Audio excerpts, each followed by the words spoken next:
Hello everyone, I'm Mia Voss with the Mia Connect. I am here at ShiftCon, and this guy is Rafi Loiederman, and he's with Dr. Bronners, which I love. I know, I'll raise the roof on that. Tell me about Dr. Bronners. I know about Dr. Bronners, but you guys are involved here with ShiftCon, which is amazing.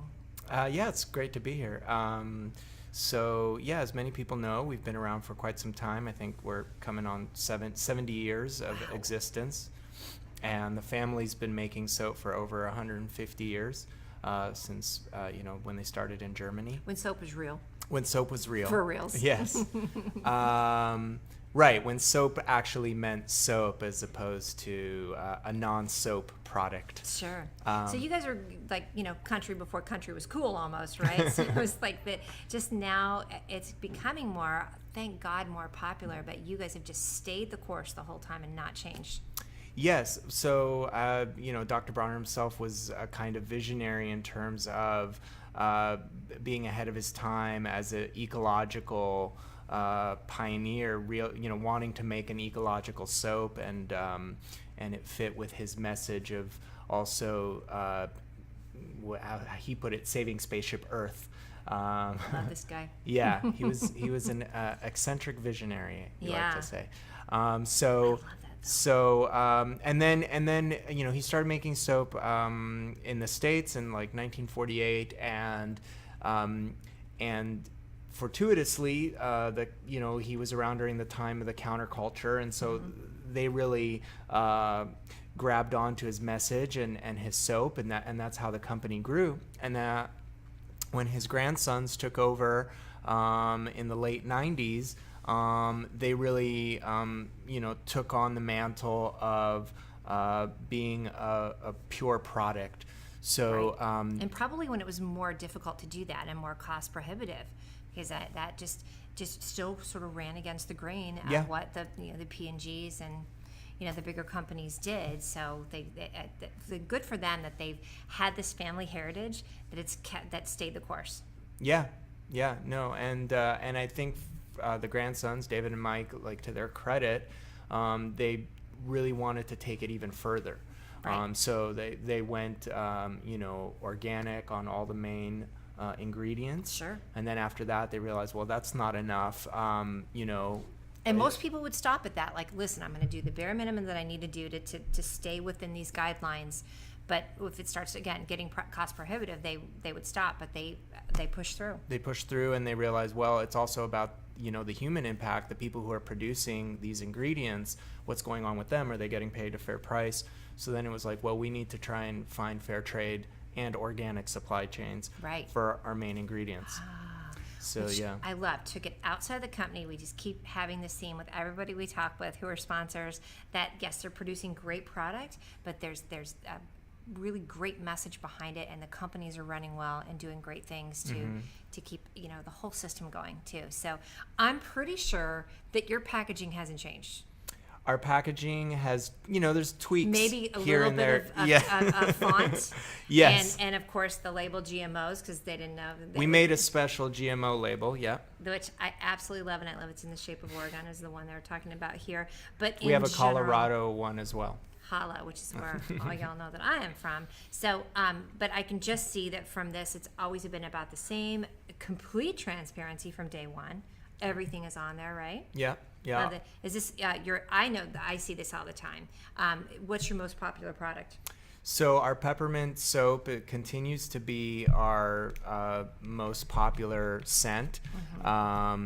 And I think it's sealed. But I know what it smells like. Who doesn't know what peppermint smells like? Yeah, this is fantastic.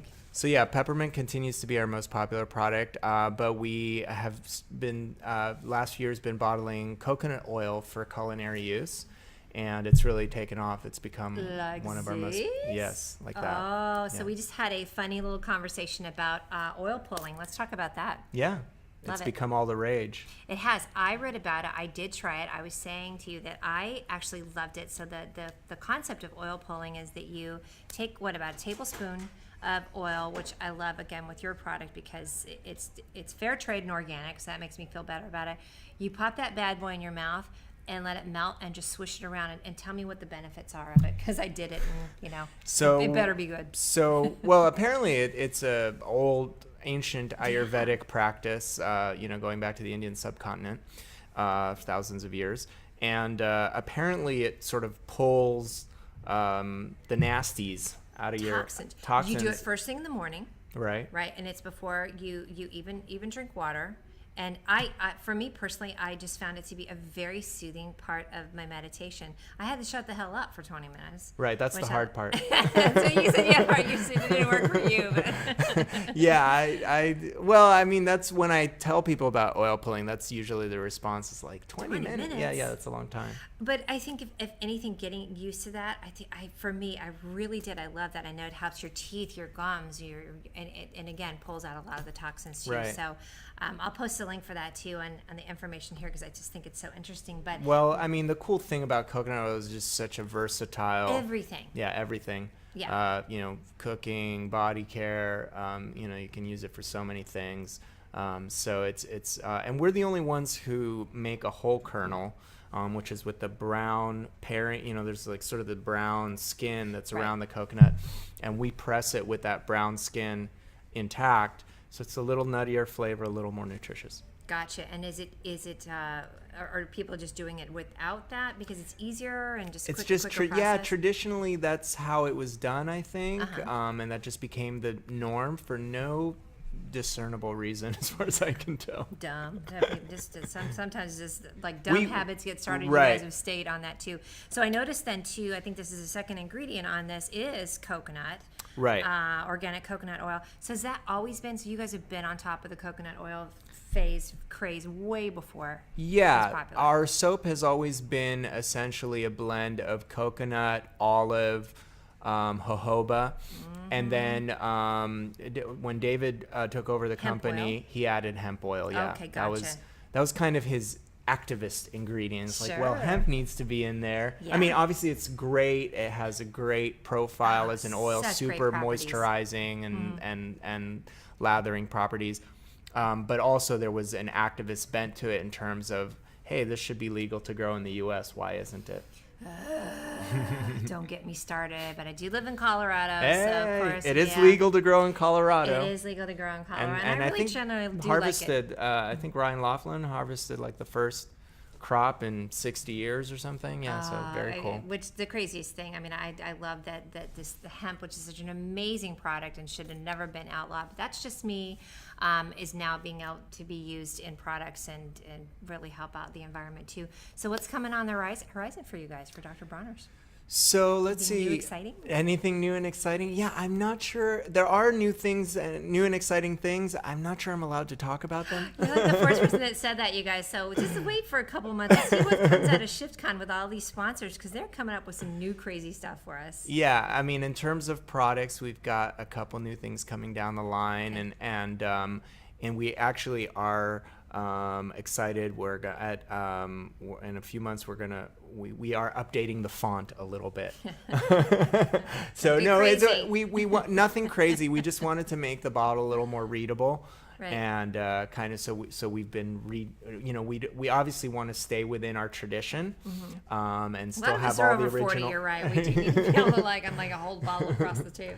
No, there's still going to be lots of crazy writing on Oh, I it. think it's fantastic. We just wanted to kind of redesign it a little bit, make it a little. You know what's fun about this is now you can see, if you guys could pick up one of these bottles so you can read it too, there's a ton of great information too about GMOs, about genetic engineering of pesticides, which was a huge topic at this conference as well. So we've been really covering that a lot. So, keep up the fabulous, because you guys are rocking it for sure. Thank you so much. Yeah, Thank thanks you. for having us on your show. Yeah, because I'm a little backcrap crazy about you guys. What's the best way, everybody knows that, what's the best way for us to find Dr. Bronner products? So, pretty much any health food store, any co-op. You guys say that. I say that like we can't find them anywhere when I can't swing anything around without finding if for Dr. whatever Bronner's. reason, some of our products are a little harder to find. Like the newer products, we have pump soaps, we have shave gels. I have to tell you, my boyfriend just lost his mind over the shave gel. The one with like It's the a great purple product. packaging. There's Yeah. some in our little swag bags. that was my little surprise. I mean, he loves that. So if you're looking for a great shave gel product too, that is the shiz.net. Yeah. Love. And if you can't find it at your store, then always through our web store at drbronner.com. Love it. Thank you Yeah, so much for thank coming you. on. I Yeah. appreciate it. Thank you so much. We're going to post all the information about Dr. Bronners that, like I said, it's easy to find right in the information on YouTube. Thanks so much. Reels. Yes. Right, when soap actually meant soap as opposed to a non-soap product. Sure. So you guys were like, country before country was cool almost, right? So it was like that just... Hello everyone, I'm Mia Voss with the Mia Connect. I am here at ShiftCon, and this guy is Rafi Loiederman, and he's with Dr. Bronners, which I We've love. been around for quite some time. I think we're coming on 70 years of existence. And the family's been making soap for over 150 years since, when they started in Germany. When soap was real. When soap was real. I know, that's I'll raise the roof on that. Tell me about Dr. Bronners. I know about Dr. Bronners, but you guys are involved here with ShiftCon, which is amazing. Yeah, it's great to be here.